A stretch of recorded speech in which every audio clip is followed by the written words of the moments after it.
vós que praticais a iniquidade. Porque fazer o bem pode não ser fazer o bem, se você não faz pelo motivo correto.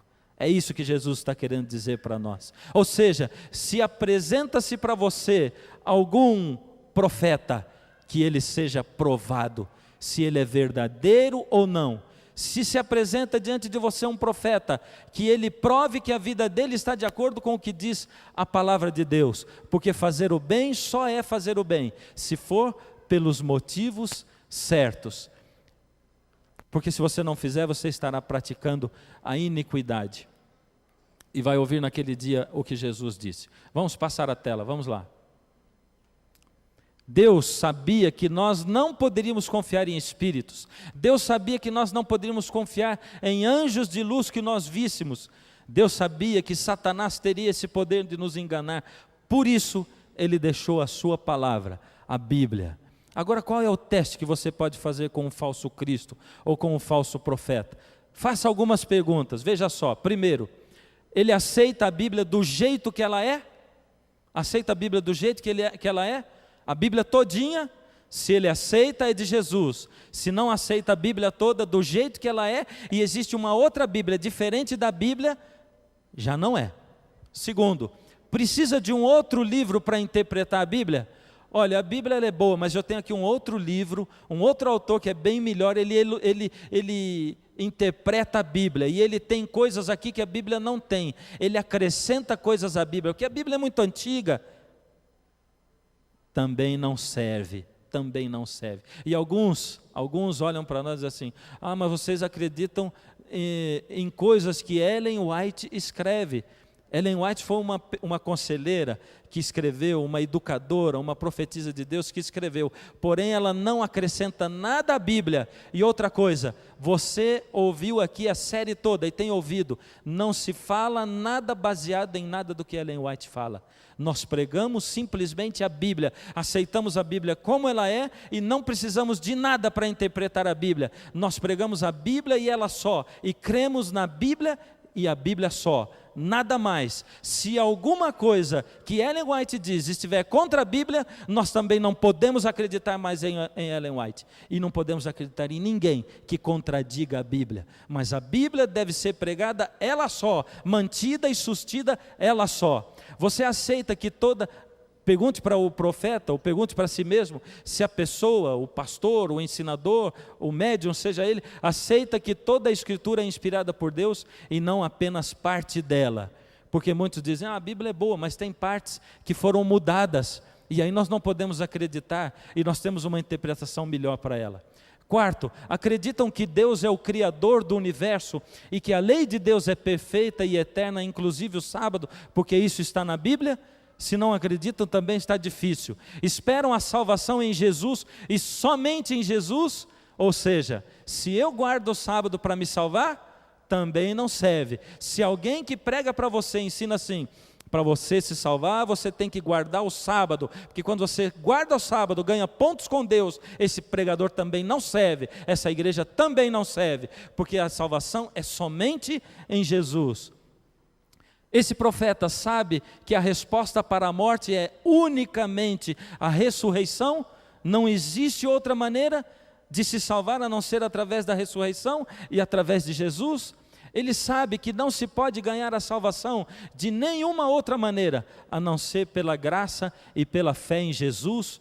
Você vê que a gente diz que a salvação é de graça, mas diz que o sábado não foi abolido. Como é que isso se encaixa? Como se encaixa? Paulo não diz que nós não estamos debaixo da lei, mas debaixo da graça? Não é isso que ele fala? E como é que nós podemos entender isso? É simples. A lei é o espelho e a graça de Cristo é a água. Se você tiver pecado e estiver com o seu rosto sujo, você consegue limpar o seu rosto esfregando o espelho aqui? A lei é o quê? É o espelho. Mas o que lava o seu rosto? A água. A água tira o pecado, ela é a graça de Cristo. A graça de Cristo lava você. Mas a lei serve para quê? Para mostrar que a sua cara está suja, para mostrar que você tem pecado. Sem a lei, você não sabe que você está pecando.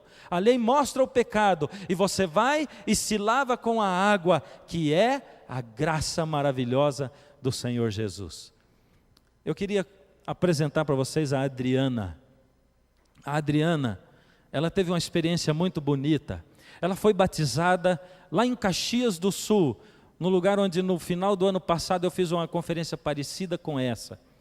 E depois esse ano eu voltei. E nesse ano, a Adriana, no final do ano passado, a Adriana foi batizada ali durante aquelas conferências. A Adriana chegou à igreja de uma maneira maravilhosa, fantástica. A Adriana se achegou a Jesus de um jeito maravilhoso através de um sonho. Você iria a uma igreja por causa de um sonho? Iria ou não iria? Veja o que aconteceu com a Adriana. Tudo começou assim, eu frequentava uma igreja, né? Não vou fazer o nome agora, né? Mas frequentava ela 1 ano mais ou menos.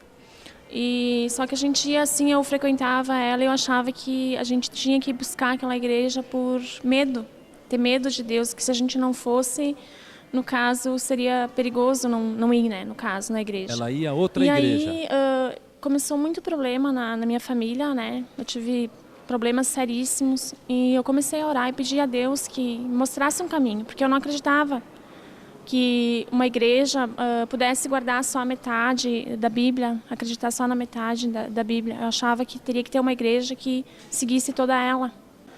Então, 1 mês orando, mais ou menos, uma noite de sábado, eu tive um sonho. E eu sonhei que eu estava me casando numa igreja. E essa igreja, ela ficava em direção mais ou menos aonde nasce o sol. Foi muito impressionante porque neste sonho eu me lembro que eu saí para fora, estava dentro da igreja, né, conversando com meu marido, que nós íamos se casar, tudo. E eu saí para fora da igreja e eu queria muito ver o nome daquela igreja que eu estava sonhando, né? Que igreja era aquela? E aí eu me lembro que eu saí para fora e aí eu olhei na frente da igreja, assim, e naquilo se abriu no céu uma luz. E essa luz veio como se fosse o sol, muito forte. Ela veio em direção à frente daquela igreja. Bom, eu senti que parecia que era Jesus que estava naquela luz, entendeu? E que ele estava me dizendo, segue, que é aqui. Eu vim através de sonho para ti, mas é aqui que tu tem que ir. E me mostrou a direção, como se ele me mostrasse a direção com a luz entrando para dentro da igreja. E naquele momento eu vi o nome da Igreja Adventista do Sétimo Dia. Olha, eu achei um nome bem esquisito, porque imagina, né, eu achava que não podia ter uma igreja assim com esse nome. Igreja sempre tem um nome mais seguido da Bíblia, no caso, assim, mais conhecido, né. E esse nome não era tão popular, nunca tinha visto falar, no caso, né. E eu me lembro que eu só terminei de ver no sonho, eu terminei de ver a palavra escrita, adventista, né, a frase, no caso. E eu acordei, e quando eu acordei eu fiquei muito agitada, porque eu queria entender aquele sonho. Eu orei tanto para Deus, né, como que eu ia ter um sonho assim, se, né, alguma coisa ele estava querendo me mostrar ou me dizer. Fui falar com a minha irmã, eu acordei e fui falar com ela. Eu disse, tem alguma igreja adventista? Ela disse, tem, sim. Deus disse, mas e onde é que é? Ela disse, eu te levo lá se tu quiser. Deus disse, me leva hoje, então. E aí, quando eu estava chegando ali na esquina, eu perguntei para ela, tu sabe me dizer qual é a direção da igreja? Que lado que ela fica? Daí ela disse, ela fica ao lado esquerdo. E eu disse, eu não acredito. Daí ela disse, Daí quando eu cheguei perto da igreja, eu me apavorei, porque era realmente aquilo que eu tinha sonhado. Tanto é que eu olhei para o céu para ver se a luz ia sair do céu. Tudo era igual. Os bancos eram todos igual do meu sonho. Todos, não tinha um assim, todos colocados em fileiras igual. Onde o pastor ficava, no caso o templo ali, era igual também. A porta também igual, tudo igual. Não tinha, a única coisa que não foi igual foi que a luz não apareceu, mas o mais foi tudo igual. Igreja Adventista do Sétimo Dia. Estava escrito, igual. Então foi uma coisa impressionante, assim, que olha, foi um momento de muita felicidade para mim. Eu só não me batizei a hora que eu entrei na igreja, eu não vim aqui e disse para o pastor, vou me batizar, porque eu queria realmente saber como eram os princípios da igreja. Eu queria ter certeza que essa igreja, ela seguia toda a Bíblia. E aí eu fiz um curso bíblico de 2 anos, né, de 1 ano e 2 meses, aliás.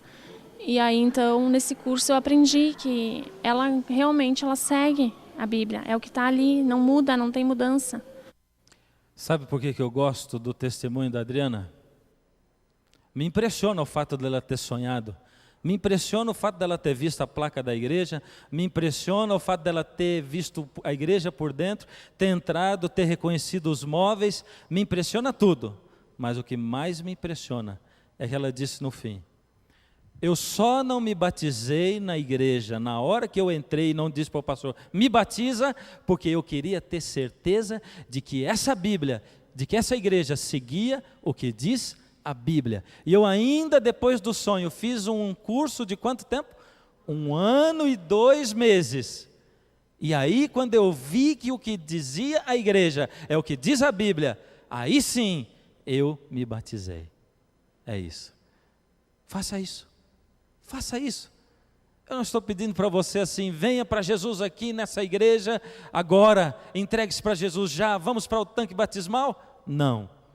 Conheça a palavra de Deus, conheça a verdade, e se a verdade que está lá na Bíblia é a verdade que está sendo pregada desse púlpito, aí sim você sabe qual é o lugar certo, aí você sabe qual é o caminho, aí você sabe o que fazer.